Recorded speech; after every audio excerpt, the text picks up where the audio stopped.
Hi, this is Sebastian. Today I want to talk about will versus choice.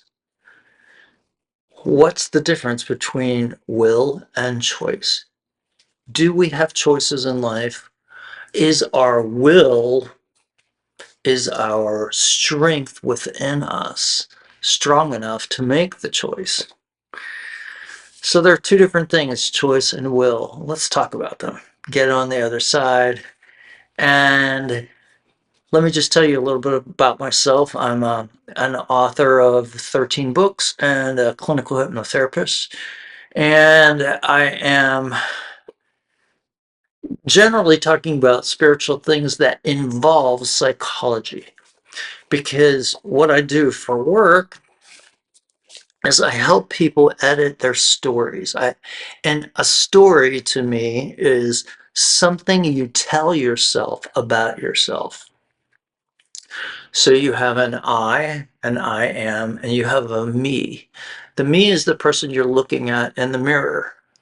It's the objective self. The I is the part that's connected to God and to your highest self, whatever you want to believe about that. I'm not going to tell you what to believe spiritually. Personally, I'm a Christian. And I have some Buddhist principles. I've studied yoga and I studied a lot of major religions. And so it's almost as if I've taken all the good parts of every religion and put them together. And some people call me New Age, but I'm definitely not what I would consider New Age. I would think the word that I would use to describe myself as New Thought.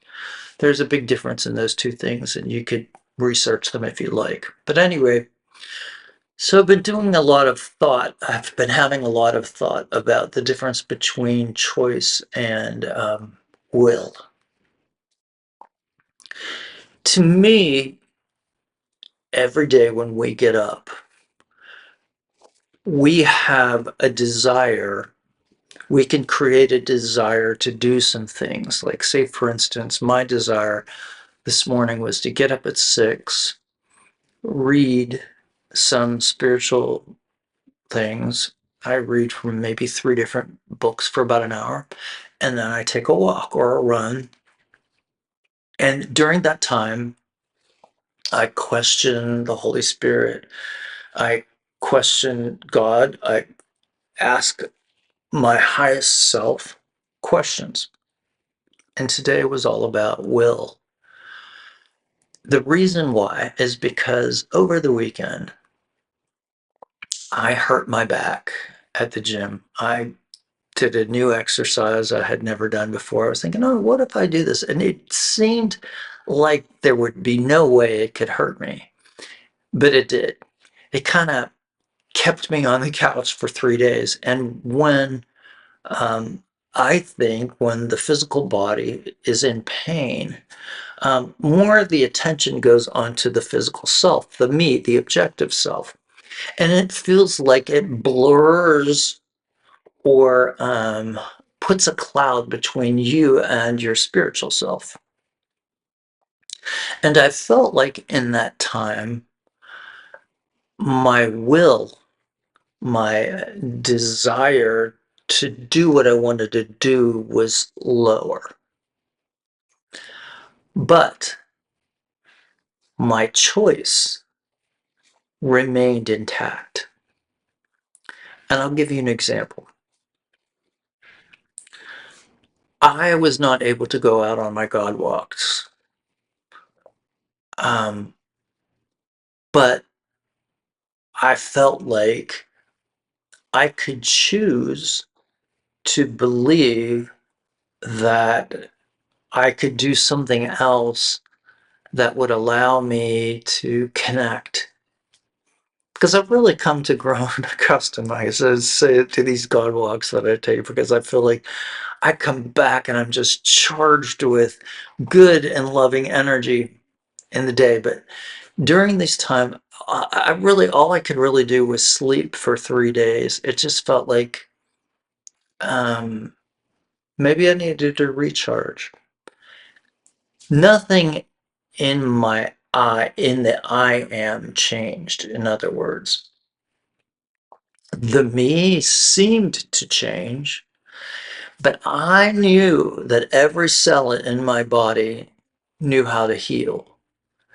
And I was talking to my cells and asking them what I needed to do to feel better. And I was icing, I was doing a little bit of yoga and resting quite a bit. But more than anything, I was imagining healing. I was seeing myself perfectly back in touch with my God self. There's a theory called the law of rhythm, and that theory is that life is like a pendulum. It swings back and forth in the earth plane, in the school of the earth. So sometimes you feel really good and then it swings back in the other direction, and sometimes you feel as bad as you did good.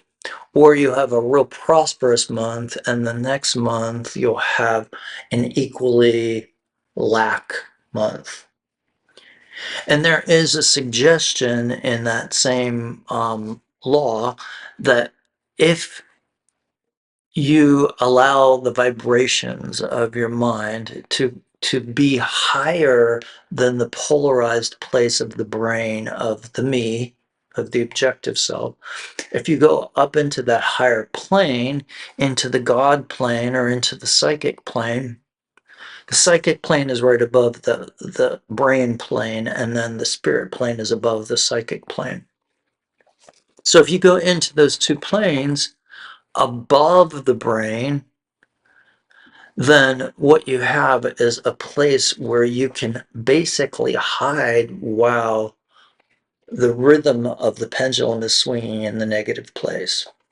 So what I tried to imagine was that while I was in that place of dormancy and the pendulum was swinging in a negative place, that I was lifted above that, and I wanted to choose to be in a place where my mind and God's mind were still one, even though I was kind of incapacitated physically. My choice was to be with God, even though the feelings, the temporal, the the me didn't feel as connected. That's what I wanted to share with you today. You don't need to, if your will is low because you're feeling sick or you're in pain or something catastrophic is happening in your life, doesn't mean that you can't choose God in that moment. In fact, choosing God in that moment will help you get out of whatever you're in that's causing you the pain quicker. The lesson can be learned quickly when you stay in your God mind. Will, choice. Your will can be low, but your choice can always be spirit, can always be to be in God mind. Have a beautiful day.